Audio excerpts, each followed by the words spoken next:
తల్లిని తండ్రిని కాదని ప్రేమే కోరిన చిలుకకు గూడుగా నే ఉన్నా, గుండెపై నీవుగా వాలిన ప్రేమలో ఎదురుగా పిడుగులే పడినను విడువనులే. స్నానానికి వేడినీళ్ళవుతా, అవి కాచే మంటనవుతా, హృదయంలో నిన్నే నిలిపాలే.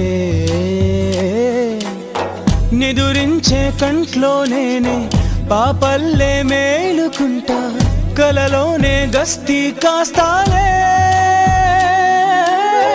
నేనంటే నేనే కాదు, నువ్వు లేక నేనే లేను, నీ కంటి రెప్పల్లే